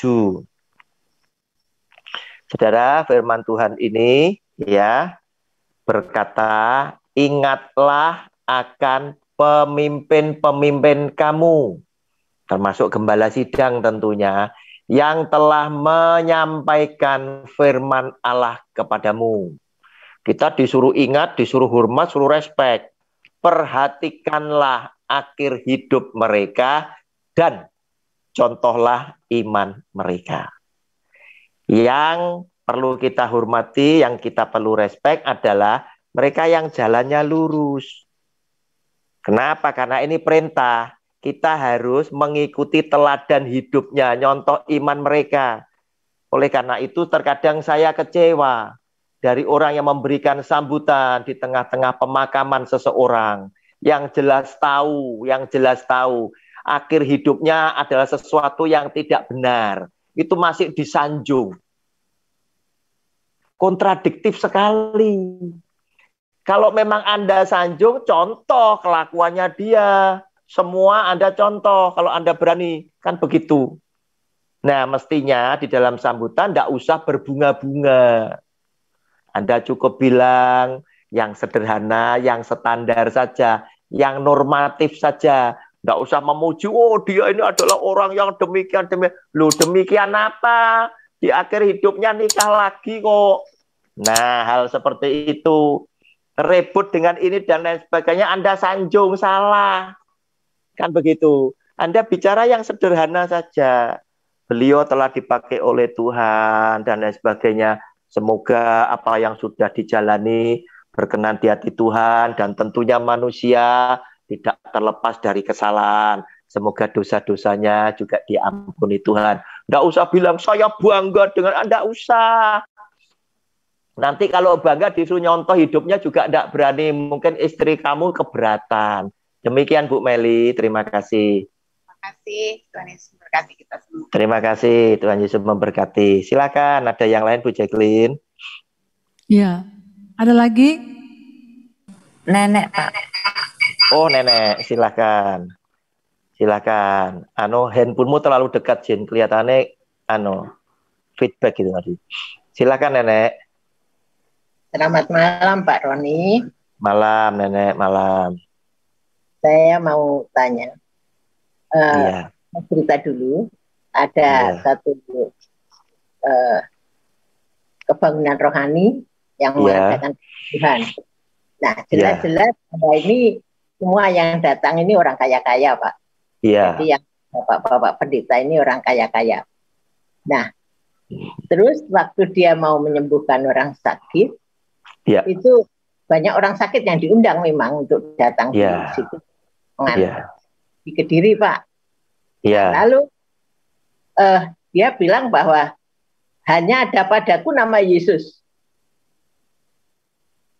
Aku berikan kepadamu, hai iblis, keluarlah dari orang ini. Tapi Iya. dia tidak mengatakan bahwa orang itu langsung sembuh, tidak. Iya. Cuma mengusir dari iblis yang ada di dalam orang itu, lalu dia mengatakan bahwa sembuh gitu, sembuh dalam nama Yesus gitu. Nah, saya ini tidak sadar karena saya juga ada bersama-sama dengan ibu pendeta, dengan pendeta begitu. Saya bilang itu munafik, saya bilang begitu, Pak. Iya. Saya sadar karena jelas-jelas bahwa dia tidak membicarakan firman Tuhan itu semua gitu. Bahwa Iya. Yohanes dan Petrus itu jelas-jelas bahwa tidak ada apa-apa di dalam kehidupannya. Iya. Itu tidak dikatakan mungkin karena dia kaya begitu, Pak. Jadi sadar bahwa dia kaya sehingga Mas dan Petrus disebut. Sehingga kalau yang dari Nganjuk ya jelas-jelas baik semua sama saya. Ibu Gembala itu malah ketawanya. Ya. Tapi yang dari Jakarta itu yang dengar malah marah-marah, Pak. Iya. Sama saya bahwa saya tidak menghargai kebaktian itu, bahwa seolah-olah saya ini bukan orang Kristen begitu. Iya. Lalu saya katakan bahwa jelas bahwa firman Tuhan itu mengatakan tidak ada padaku. Jadi kalau ada padaku sesuatu tidak akan sembuh. Saya kan langsung ngomong begitu, Pak. Iya. Kalau benar-benar tidak ada padaku, yang ada padanya hanya nama Yesus, pasti orang sembuh. Saya bilang begitu. Jadi, wah ibu ini kok terlalu, ya macam-macam lah kata-katanya. Sehingga saya tertawa aja, memang saya merasa tidak salah. Jadi sikap saya itu merasa tidak salah itu apa? Itu sebenarnya apa bukan satu kesalahan, Pak? Ini saya tanyakan pada Pak Roni. Oke, sudah, Nek. Tidak salah, begitu. Ya. Oke, jadi kembali seperti yang biasa saya sampaikan. Untuk apa itu menghadapi konflik tadi, perbedaan pendapat, hakimnya cuma Alkitab. Iya. Nah, jadi siapa yang benar adalah yang sesuai kitab suci. Ya, apa yang dikatakan, yang tertulis, itulah yang menjadi panutan kita, yang paling benar. Memang di sini Rasul Petrus dan Yohanes kan berkata, emas dan perak aku tidak ada, kan begitu. Nah, sedangkan tadi saya sudah kasih contoh kan, gimana kalau pendetanya kaya? Dia tidak bisa ngomongkan firman Tuhan ini, karena apa? Keadaannya dia tidak sesuai. Yang sesuai adalah Petrus dan Yohanes, karena apa? Memang mereka tidak punya apa-apa yang sifatnya jasmani. Demikian Nenek tidak salah, karena apa? Sesuai dengan kitab suci, bunyinya seperti itu. Demikian, terima kasih Nenek. Ada yang lain? Terima kasih. Barangkali ada yang lain, Bu Jacqueline. Ini sudah mulai 20.40. Silakan. Ini Pak Roni. Ya. Mungkin ingin saya tanyakan sedikit, karena ini kan sekali saya dengar. Satu adalah hamba Tuhan. Ya. Kan hanya pendeta yang dibilang hamba Tuhan. Jadi kalau dia sudah predikat hamba Tuhan berarti dia pendeta. Jadi kadang-kadang saya tanya terus, lalu kita jemaat ini hambanya siapa? Iya. Lalu dikatakan di mana-mana kalau sudah dikatakan oh ya dia hamba Tuhan, berarti itu orang hebat tuh. Berarti pendeta yang hebat. Iya. Itu hanya dipredikat kepada pengkhotbah hamba Tuhan. Nah, kadang-kadang kalau saya pikir-pikir lagi kita ini hamba siapa gitu ya, itu satu. Iya. Terus kontes daripada yang Yesus berkata Nyala engkau, hai pembuat kejahatan, itu diberitahu kepada siapa? Dan yang ketiga adalah saya melihat di sini pertanyaannya hanya diperhatikan kepada pendeta yang kaya. Tetapi pendeta itu juga mata duitan yang selalu melihat jemaat yang kaya. Gitu ya.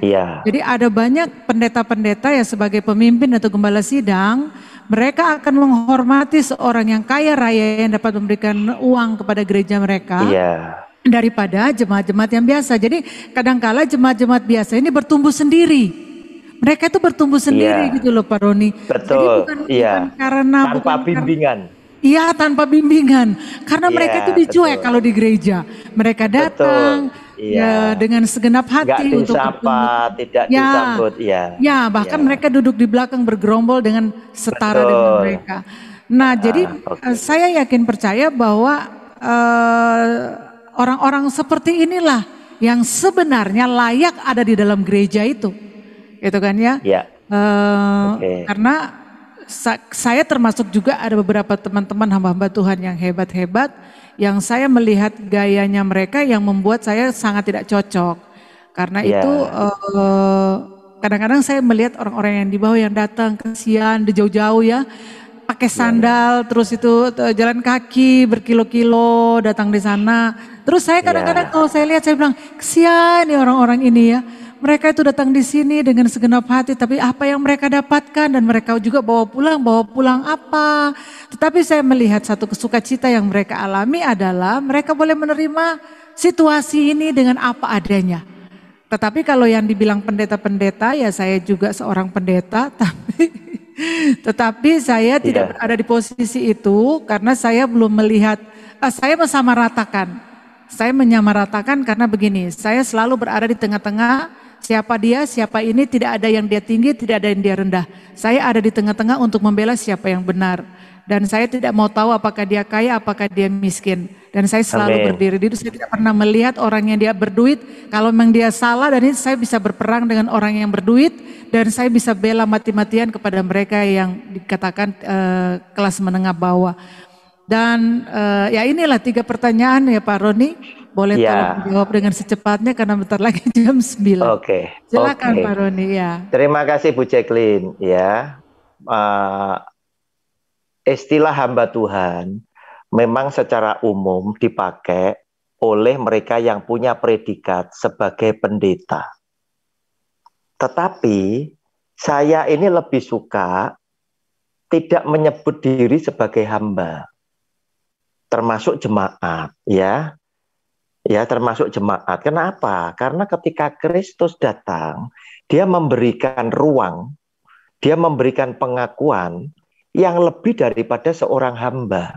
Oleh karena itu, saya selalu berdoa, kalau saya berdoa, saya tidak pernah menyebut diri saya sebagai hambamu, enggak. Anakmu yang engkau pakai. Sebab apa? Buka Yohanes pasal 1. Ini berlaku untuk Anda loh. Juga untuk saya loh. Jadi saya bukan mengangkat diri saya sendiri, tidak loh. Anda yang salah, suka jadi hamba, ngapain? Anda bukan hamba kok. Yohanes pasal 1 ayat 12. Tetapi semua orang yang menerimanya, semua orang yang menerimanya, nyanya huruf besar, diberinya, nyanya huruf besar, kuasa, supaya menjadi anak-anak Allah. Silakan digarisbawahi. Yaitu mereka yang percaya dalam namanya. Oleh karena itu ketika saya berdoa untuk firman Tuhan, Tuhan pakai anakmu yang hari ini engkau utus menyampaikan firman Tuhan. Apakah salah saya? Enggak. Saya bukan hamba. Hamba pasti bukan ahli waris kok. Saya ahli waris. Oleh karena saya hamba, bukan hamba, saya anak Tuhan yang melayani pekerjaan Bapak saya. Di dalam pelayanan saya selalu punya warna. Saya tidak punya kepentingan pribadi. Saya menyediakan fasilitas yang saya bisa, yang saya punya, untuk orang lain berkembang. Saya tidak mementingkan diri saya. Tidak. Dan saya harus, kalau anak, saya plus. Salah satu. Itu tanya Jin itu. Jin tahu pengajaran saya. Saya walaupun dari luar kota, dapat undangan. Saya berusaha selalu tidak datang terlambat. Untuk apa? Untuk menunjukkan teladan kepada jemaat yang kebanyakan di sini berpikir, kan masih pujian, enggak apa-apa, kan begitu. Saya enggak mau terlambat.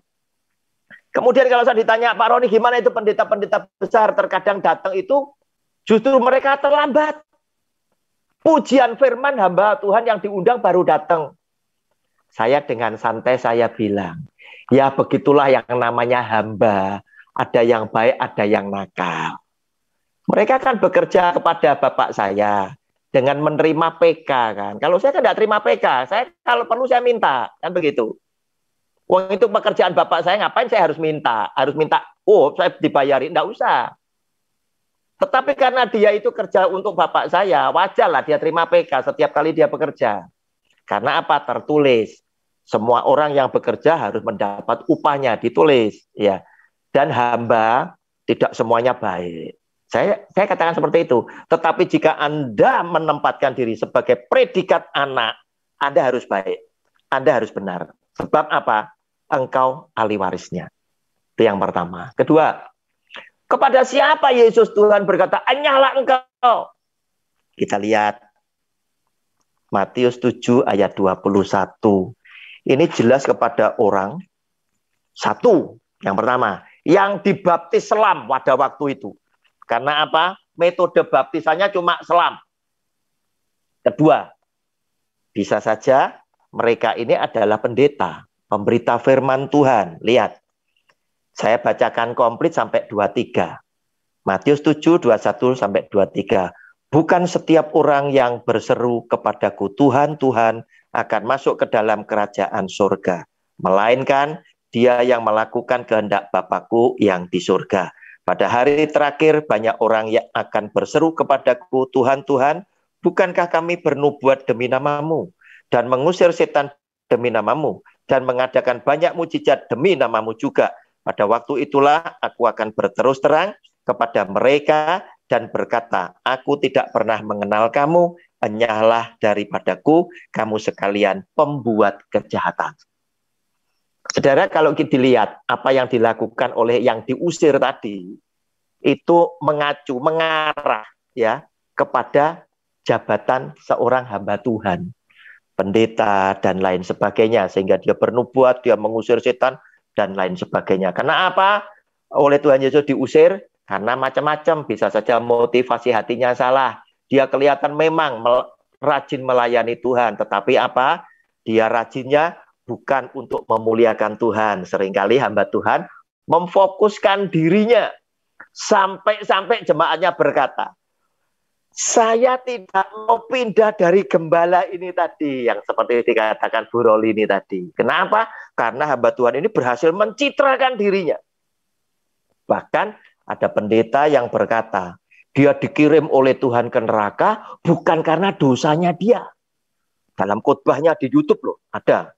Dia bilang, justru doa saudara, doa jemaat, saya ditunjukin oleh Tuhan neraka itu seperti apa. Seakan-akan dia ingin citrakan dirinya bahwa dia adalah gembala yang sangat cinta kepada domba-dombanya, bertanggung jawab kepada domba-dombanya, agar supaya setelah dia pergi mengunjungi neraka tadi, jemaat ini bisa diselamatkan.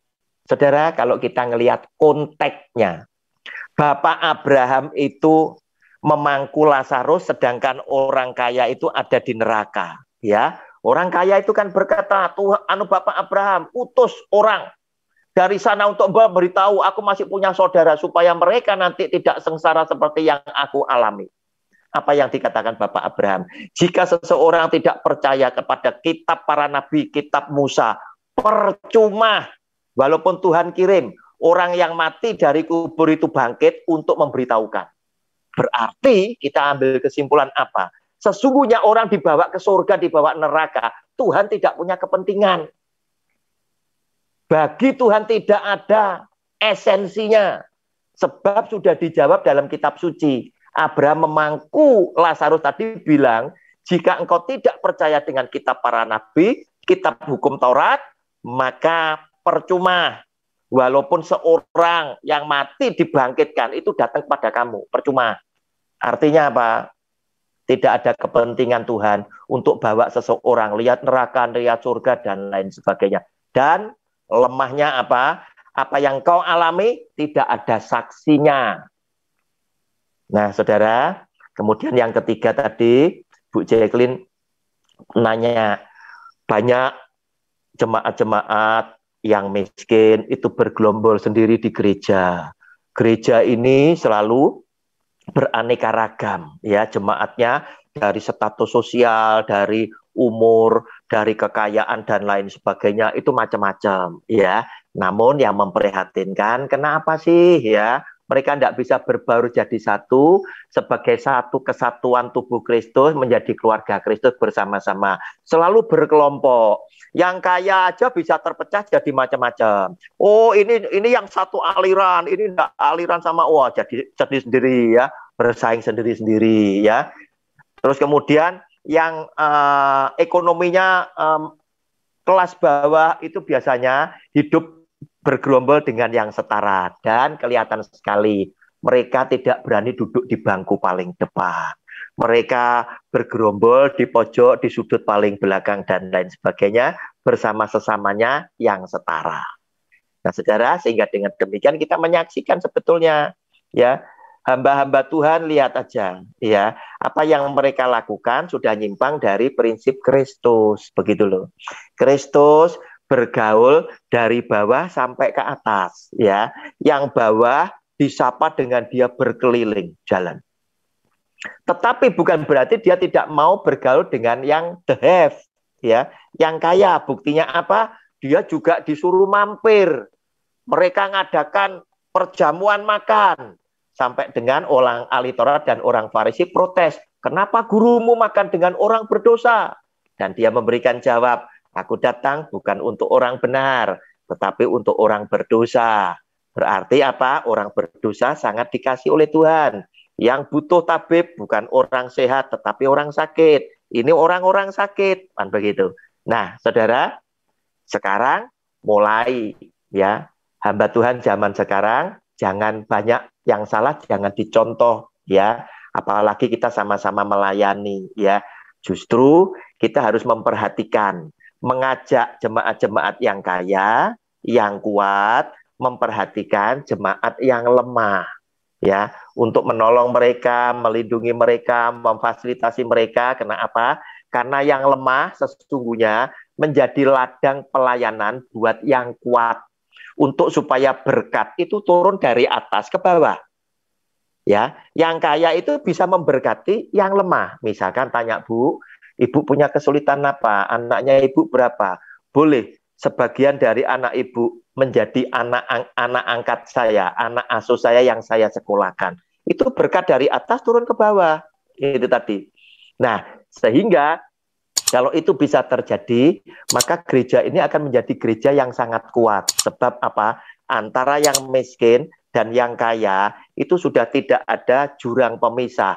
Mereka membaur jadi satu, sehingga aliran kasih yang Yesus Kristus Tuhan ajarkan kepada saudara dan saya bisa dijalankan di dalam gereja yang kita gembalakan. Demikian Bu Jacqueline, terima kasih. Oke, saya pikir masih ada waktu, tapi mungkin ini sudah jam 9, Pak Roni.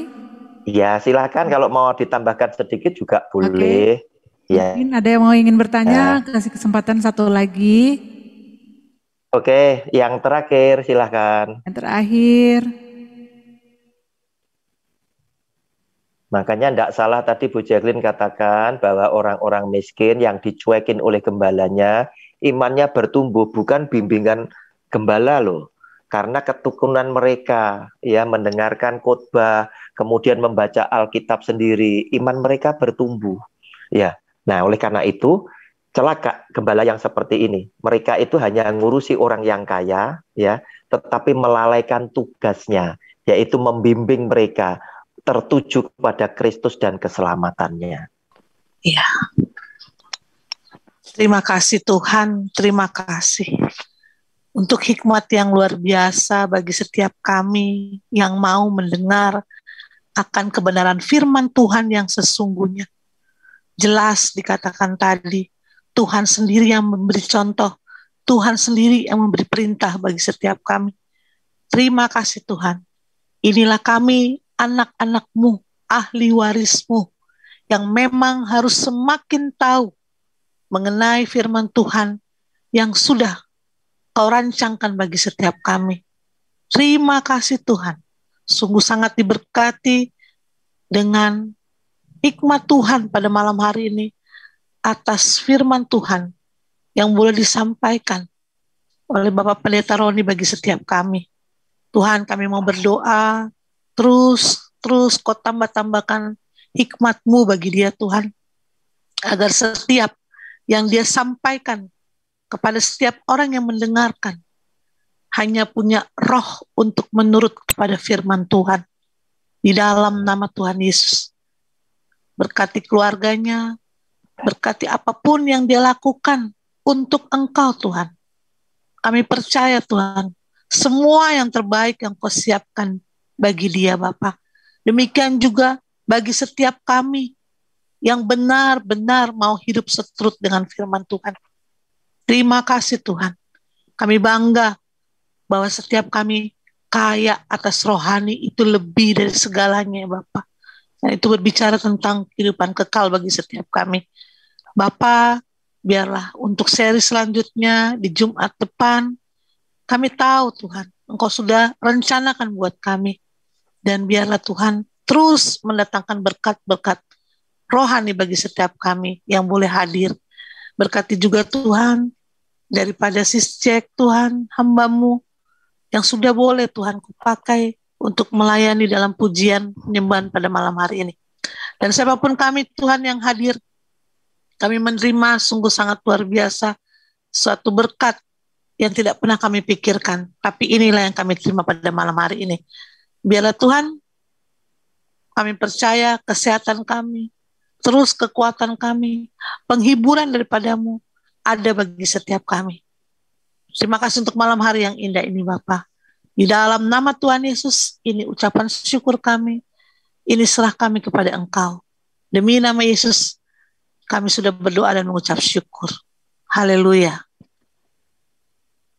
Saudara yang dikasihi oleh Tuhan, arahkan hatimu tertuju kepada Yesus yang adalah Tuhan.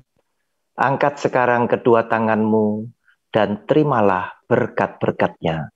Kasih karunia yang berasal daripada Allah Bapa, damai sejahtera dan sukacitanya yang melimpah-limpah dari anaknya yang tunggal, Yesus Kristus Tuhan, serta di dalam persekutuannya dengan Allah Roh Kudus, kiranya menyertai bahkan melingkupi hidup setiap keluarga besar kita masing-masing, mulai hari ini, esok, sampai selama-lamanya. Setiap kita yang sudah diberkati Tuhan dan percaya, sama-sama katakan, amin. Tuhan Yesus memberkati.